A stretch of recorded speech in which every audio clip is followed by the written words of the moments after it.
Alors le jeûne, ce fameux jeûne, jeûne avec un accent circonflexe, hein, je ne parle pas de toi, jeune, qui regarde cette vidéo, qui a peut-être 15-16 ans. Je parle du jeûne, cette pratique alimentaire qui est de justement de ne pas s'alimenter. J'en entends beaucoup parler là depuis quelques semaines, quelques mois. Sur les réseaux sociaux en particulier, vous parlez beaucoup de fasting, vous parlez beaucoup de jeûne intermittent. Certains d'entre vous vous questionnez sur le sujet, vous ne savez pas trop si vous allez le faire, pas le faire, est-ce que c'est bon pour vous ou pas. C'est quoi l'objectif final de tout ça? Est-ce que c'est juste de perdre du poids? Parce que moi, j'ai pas besoin de perdre du poids. Est-ce que ça peut me servir de jeûner? Certains d'entre vous, vous avez beaucoup d'appréhension sur le sujet. Est-ce que je vais réussir à maintenir mon niveau d'énergie? Est-ce que je vais perdre tous mes muscles? Euh, donc cette vidéo, juste pour vous apporter un petit peu les quelques connaissances que j'ai sur le sujet, et pour vous faire prendre conscience aussi que le jeûne, en fait, c'est une pratique ancestrale. Il y a des traces de la pratique du jeûne dans de multiples cultures et d'ethnies. Les Perses jeûnaient, les Spartiates jeûnaient, les Gauls, les Celtes, même les druides gaulois jeûnaient. Donc c'est une pratique qui ne date pas d'aujourd'hui, même si certains d'entre vous l'avaient découvert depuis peu. Dans toutes les religions, on parle du jeûne. Bon, dans l'islam, vous avez le ramadan. Dans le christianisme, vous avez le carême. Dans le judaïsme, vous avez le grand pardon. Dans l'hindouisme, on en fait aussi mention dans des textes où on parle du jeûne comme un moyen de s'unir à Dieu. Dans la philosophie bouddhiste, on évoque le jeûne comme une pratique essentielle pour apaiser l'esprit et nettoyer le corps. Donc le jeûne, c'est quelque chose qui fait vraiment partie de la vie de l'être humain depuis de nombreuses années. Comprenez que il y a pas mal de temps en arrière, hein, partout dans le monde, à chaque printemps, qu'est-ce qui se passait? Les réserves de nourriture étaient épuisées. On les avait épuisées durant l'hiver. Et les hommes vivaient pendant un certain temps dans une sorte de semi-jeûne jusqu'à la nouvelle récolte. Et si on repart encore plus loin en arrière, quand l'homme était pas sédentarisé, qu'est-ce qu'il devait faire? Une fois toutes les réserves de nourriture épuisées là où il était, il devait prendre son baluchon, sa femme, ses enfants, toute la tribu, et il devait parcourir parfois des centaines de kilomètres pour aller chercher de la nourriture, et tout ça il le faisait le ventre vide. Donc le jeûne est vraiment une pratique qui est ancrée en nous depuis la nuit des temps. Et concrètement, jeûner, c'est quoi? Jeûner, c'est s'abstenir. C'est s'abstenir de manger, voire s'abstenir de boire.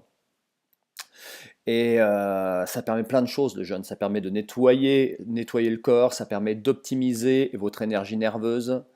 Et comprenez que le jeûne démarre seulement lorsque vos réserves de sucre dans le corps sont épuisées. Donc 12 heures après le dernier repas. Qu'est-ce qui se passe 12 heures après le dernier repas? Le corps va utiliser ensuite ses réserves de glycogène de 24 heures à 48 heures après le dernier repas.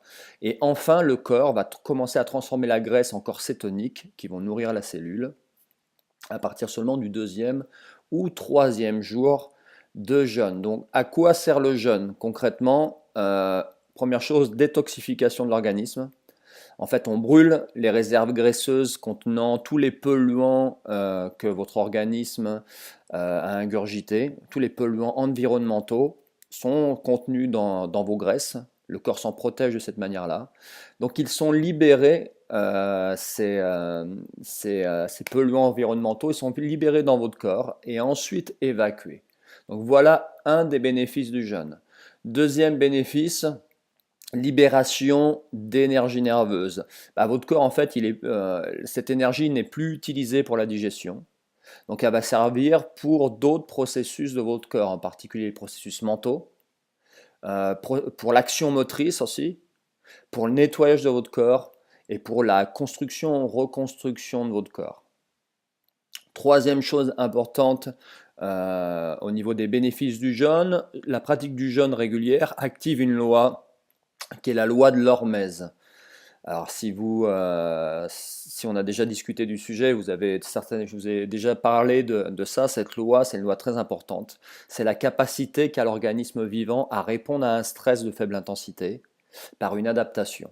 Et la privation de nourriture et d'eau, c'est un stress. L'activité physique, c'est un stress aussi. Mais là, on parle du jeûne, donc la privation de nourriture et d'eau, c'est un stress. Donc qu'est-ce qui se passe? Ça oblige le corps à s'améliorer. Ça oblige vos cellules à améliorer leur fonctionnement. Donc un corps qui est mis régulièrement au challenge améliore son fonctionnement. C'est un processus en fait de survie. Et la raréfaction alimentaire est vraiment un stress et provoque cette adaptation du corps. Comprenez que maintenant, dans nos civilisations, on est dans un confort qui produit en fait une certaine dégénérescence de nos cellules, de notre corps.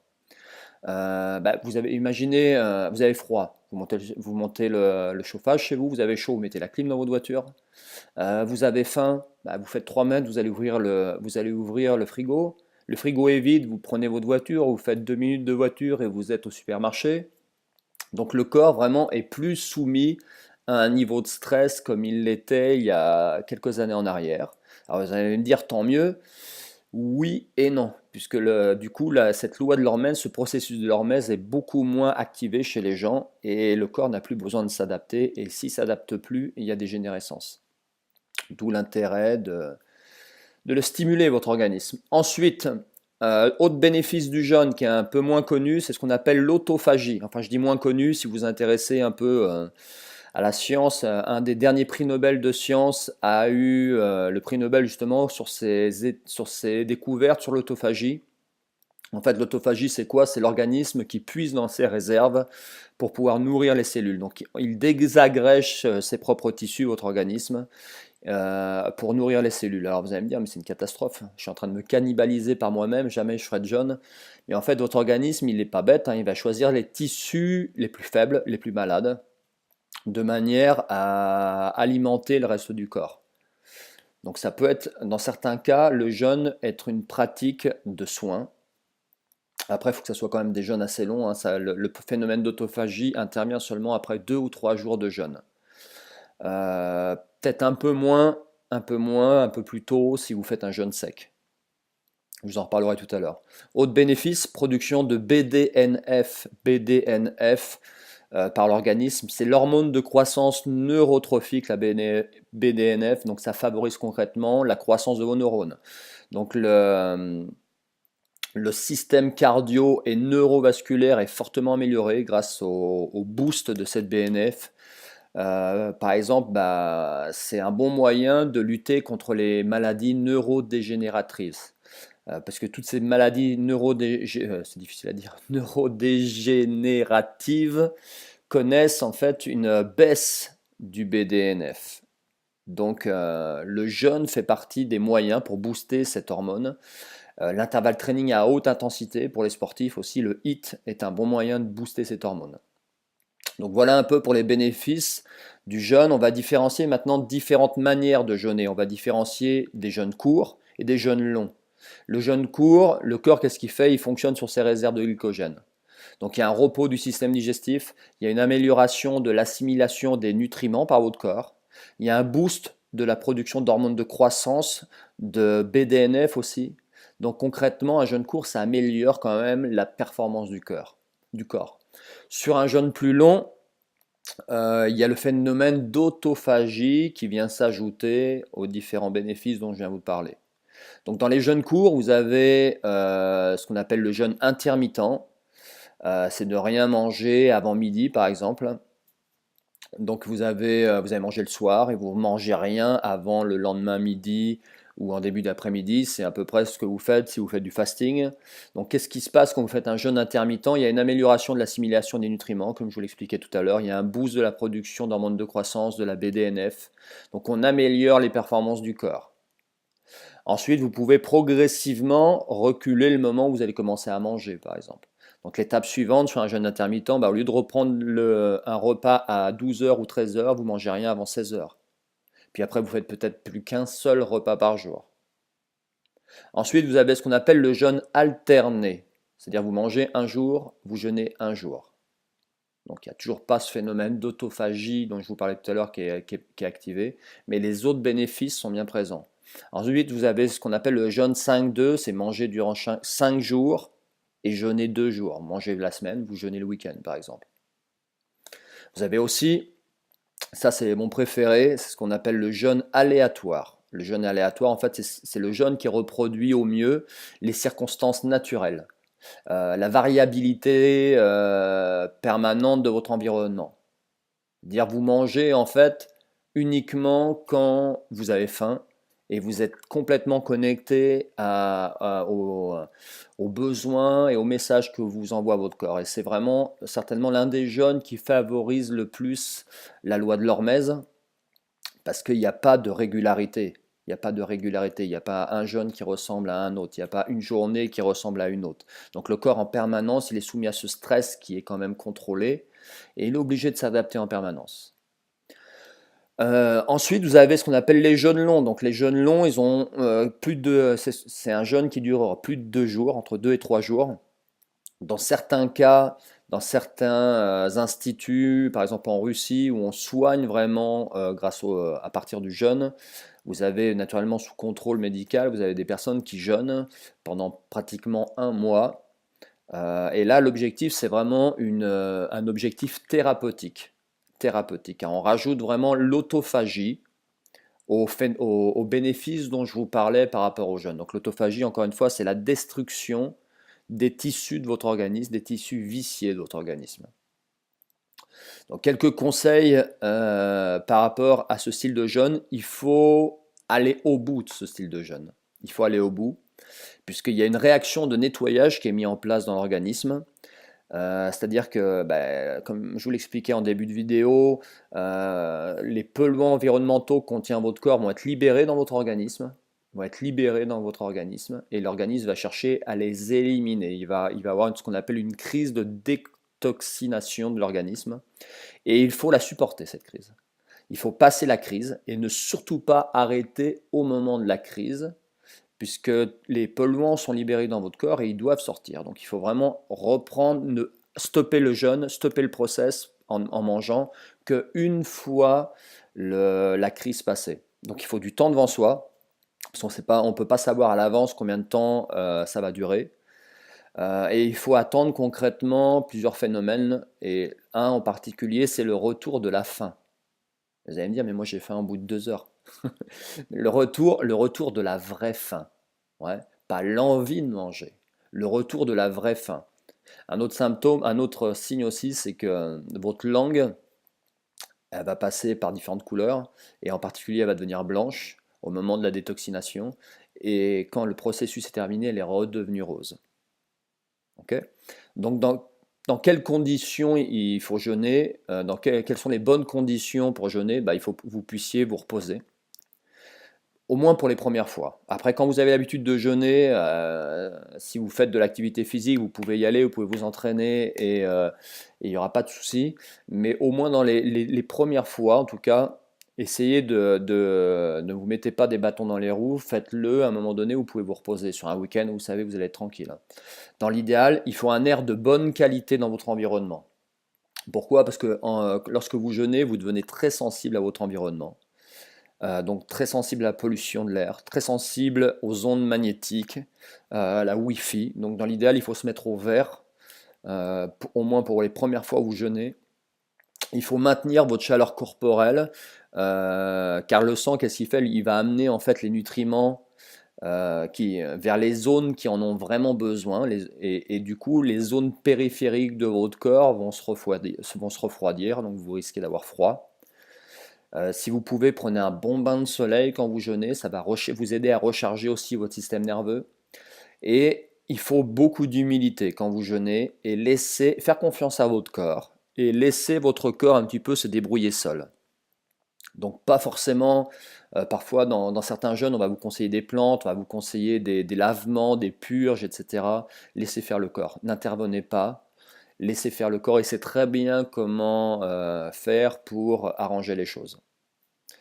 Donc, moi ce que je vous conseille, c'est que lorsque vous commencez par un jeûne court, dans un jeûne court, et commencez sur un week-end pour être tranquille, pour pouvoir gérer aussi les symptômes de la crise de détoxination. Donc ça peut être de la fatigue, des vertiges, des nausées. Vous allez avoir une langue blanche, qui est le signal que l'organisme se nettoie. Si vous faites un jeûne long, vous allez avoir plusieurs crises. Dans le jeûne long, en fait, les 2-3 premiers jours, la faim peut vraiment être présente. Et au bout du 3e jour, vous allez voir que la faim va disparaître. va disparaître et va justement revenir vraiment lorsque la détoxination de votre corps sera terminée. Donc encore une fois, il faut vraiment aller au bout de ce processus et ne stopper votre jeûne que lorsque votre langue redevient rose et que la faim revient sur un jeûne long. Donc juste pour vous mettre un peu la pression, quelques symptômes que vous pouvez ressentir dans un jeûne. Vous pouvez avoir de la bile, donc c'est pas forcément agréable, mais c'est le signe que votre corps se détoxifie. Vous pouvez avoir des maux de tête, vous pouvez avoir du mucus, vous pouvez avoir des gaz, vous pouvez avoir même des nausées, des vomissements. Tout ça, c'est des symptômes que votre corps est en train de se détoxifier. Et les symptômes, sachez-le, ils sont un peu plus récurrents sur le jeûne hydrique. Donc le jeûne hydrique, c'est en fait pendant votre phase de jeûne, vous ne mangez rien de solide, vous buvez seulement. Donc de l'eau, des tisanes, des infusions, des jus de légumes, pourquoi pas. Et le jeûne sec, c'est on ne prend ni aliments solides ni aliments liquides. Moi, c'est ce que je pratique quand je fais du jeûne. Je fais 24 heures de jeûne sec. Ça me réussit mieux à moi. Ça ne veut pas dire que ça sera parfait pour vous. Et, euh, et tout simplement parce que ça me permet de me couper un peu du rituel, de me dire, ok, il est l'heure du déjeuner, tout le monde va manger, donc je m'installe à table, je mange pas, je bois ma tisane. Même chose le soir, même chose le matin. Et ça, en fait, psychologiquement, pour moi, c'est trop difficile à gérer d'être encore dans cette dynamique de dire je vais apporter quelque chose à mon corps, mais je lui apporte du liquide plus que du solide. Et ça marche pas avec moi, ça me rend nerveux. Moi, je préfère faire des jeûnes secs, sans eau, sans alimentation. Alors, quelques bémols par rapport au sexe, je vous ai souvent parlé par rapport au jeûne, pardon, je vous ai souvent parlé d'Ayurveda. Si vous connaissez votre constitution ayurvédique et si vous surtout vous connaissez vos déséquilibres, il y a des erreurs à pas faire. Vous êtes de constitution Vata ou en excès prononcé de Vata, faites très attention au jeûne. Faites très attention au jeûne parce que ça risque vraiment d'accentuer les symptômes de votre excès de Vata. Donc si déjà vous êtes anxieux, stressé, vous avez du mal à dormir, vous avez des cernes, vous avez froid, vous avez la peau sèche, les ongles cassants, les ongles striés, etc., du mal à vous focaliser sur votre travail, un peu du mal à vous réveiller la nuit, vous cogiter, tout ça c'est des symptômes de l'excès de Vata, ne jeûnez pas. Ne jeûnez pas. Ouais. Vous avez besoin au contraire d'alimentation, d'une alimentation régulière, d'une alimentation consistante, chaude, avec légèrement grasse, etc.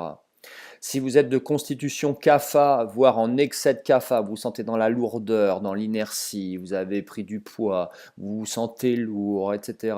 Vous êtes un peu lent dans vos mouvements, lent dans vos pensées, c'est parfait pour vous le jeûne.